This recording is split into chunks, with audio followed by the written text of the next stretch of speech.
এবং কর্ণফুলী হাউজিং সোসাইটির নেতৃবৃন্দ এসেছেন এবং অগণিত অসংখ্য ব্যক্তিত্বগণ এখানে হাজির হয়েছেন, আমাদের আন্দোলনের সাথে একত্রতা ঘোষণা করেছেন। আপনারা জানেন আমরা কালকে থেকে গণস্বাক্ষর কর্মসূচি ঘোষণা করেছি 15ই নভেম্বর পর্যন্ত।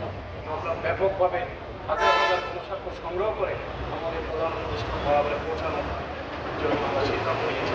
এছাড়া আমরা এরপরে আমরা একটা প্রতীকী অবরোধ করব, প্রয়োজনে 1 ঘন্টার জন্য আমরা দক্ষিণ চট্টগ্রাম অচল করে দেব। এরপরেও যদি না হয় আমরা এরপরে বৃহত্তর কর্মসূচি আমরা অ্যাকশনে যাবো ইনশাআল্লাহ। প্রয়োজন আমরা শাটডাউন কর্মসূচি দিতে বাধ্য হব এবং সকল রাজনৈতিক দল, সকল পেশাজীবী সংগঠনকে ঐক্যবদ্ধ করে জনগণের এই অধিকার ছিনিয়ে নেওয়ার জন্য সর্বাত্মক আন্দোলন ঘোষণা করবো আমরা। সম্মানিত উপস্থিতি, প্রিয় ভাইরা, বিশেষ করে দূর দূরান্ত থেকে ভাইরা এসেছেন আমাদেরকে সমর্থন জানানোর জন্য, এই আন্দোলনকে সমর্থন জানানোর জন্য সবাইকে আন্তরিক মোবারকবাদ জানাচ্ছি। বিশেষ করে মিডিয়া কর্মী ভাইরা, আমাদের যে অধিকার, আমাদের উপর যে জুলুম, এই জুলুমকে জনগণের সামনে এবং রাষ্ট্রের সামনে তুলে ধরার জন্য তারা অবদান রাখছেন, ভূমিকা রাখছেন। কয়েকদিন আগে আমরা একটা সাংবাদিক সম্মেলন করেছি, সেই সাংবাদিক সম্মেলনের মিডিয়ার ভাইরা যেভাবে এটা ফলোভাবে প্রচার করেছেন বিভিন্ন ইলেকট্রনিক্স মিডিয়া, প্রিন্ট মিডিয়ায়, আমরা তাদের প্রতি আন্তরিক কৃতজ্ঞতা জানাচ্ছি। আজকেও যারা কষ্ট করে এসেছেন তাদের প্রতি কৃতজ্ঞতা জানাচ্ছি।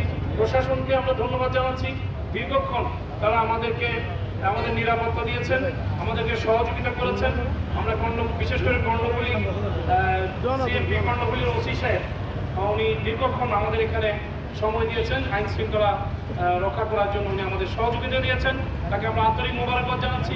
সিএনপির ঊর্ধ্বতন কর্তৃপক্ষ ইঞ্জিনিয়ার সাহেব এসেছেন, আশা রাখি ওনারা আমাদের দাবি ঊর্ধ্বতন কর্তৃপক্ষের কাছে পৌঁছে দেবেন। প্রোগ্রাম আমাদের প্রায় শেষ প্রান্তে, এখন আমাদের সমাপনী বক্তব্য রাখবেন। আমরা প্রোগ্রামের শেষের দিকে এসে গেছি। আপনারা জানেন কর্ণফুলী নদীর দুই পারে সিএমপি 2টি থানা এলাকা।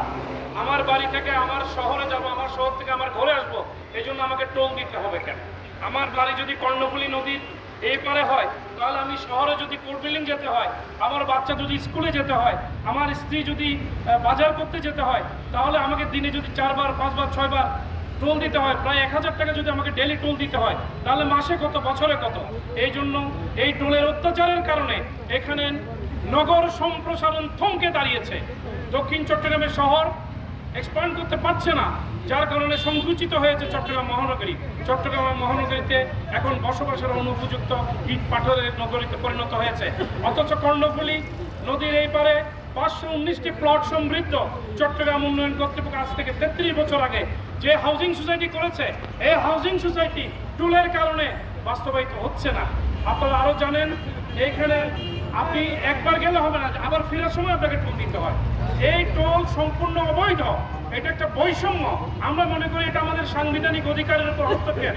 ফোরকান ভাই বলেছেন, আমরা যারা গাড়ি নিয়ে যাওয়া আসা করি প্রতি বছর আমাদেরকে 30 থেকে 35 হাজার টাকা ট্যাক্স দিতে হয়। একটা